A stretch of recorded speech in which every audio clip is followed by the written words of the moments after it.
On January 30th, 2007, President Bush, his staff, and Air Force One landed in Peoria, Illinois. It was the 182nd Airlift Wing's pleasure to welcome our Commander-in-Chief. We kind of had an inkling about 3 weeks out that the president was going to visit, and then it became official when 2 Secret Service agents walked into my office and flashed me with their badges. I mean, just a rush of feelings and emotions. You're thinking, the President of the United States is coming here. He's coming to Peoria, Illinois. Until the Secret Service arrived, it was still one of those, is this really going to happen? For our unit, it was a great opportunity to show that, you know, we can handle pretty much anything. When he came down the stairs, he called me by my first name. He thanked me for all the service that the men and women of the 182nd had done. And it wasn't one of those shake your hand and leave. It was shake your hand and keep shaking your hand and talking to you and looking you right in the eye. And that means a lot, especially when the President of the United States does it.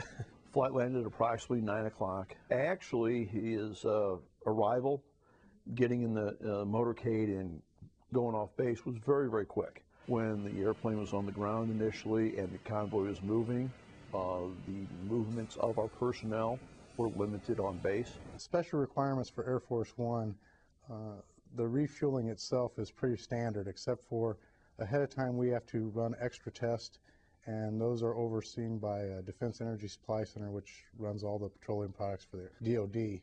And they ran special tests, and one of their members was here to watch as we sampled and help us with sampling, and then they run it right to a lab and get those samples back. In the meantime, the trucks that were sampled are sealed and left under security forces supervision to make sure they're not tampered with.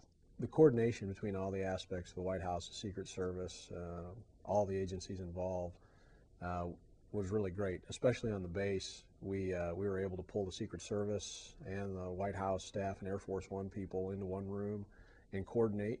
And it went very well. It went very smooth. And the Air Force One guy even said, hey, what usually takes me 3 days just took me a little less than half a day what I normally do. And that's a tribute to our guys and gals, because they do a fantastic job of making that stuff work. And they did. I didn't see any glitches whatsoever. But that's also a tribute to our people, because we have a plan. And then we also had the discussion, okay, what if that doesn't work? What are we going to do? What we were told was it was one of the smoothest visits that the Secret Service or Air Force One has seen.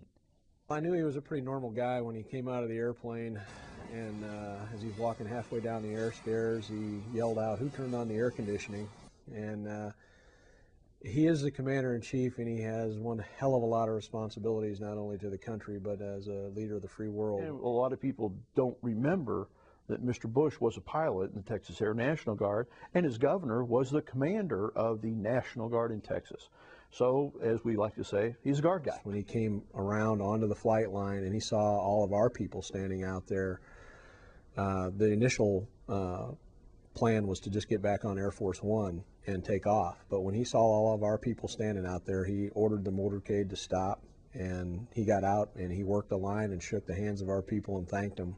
And that meant an awful lot to me, and I'm sure it meant an awful lot to our people. Here's the President of the United States leaning into the crowd, greeting not only unit members but family members. If you look back, and you can even see it in the photos, as he started through the line, he talked to people.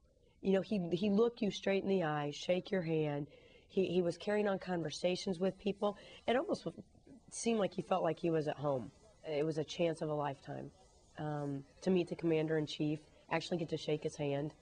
And it was cold, and he took the time to shake hands, talk to people.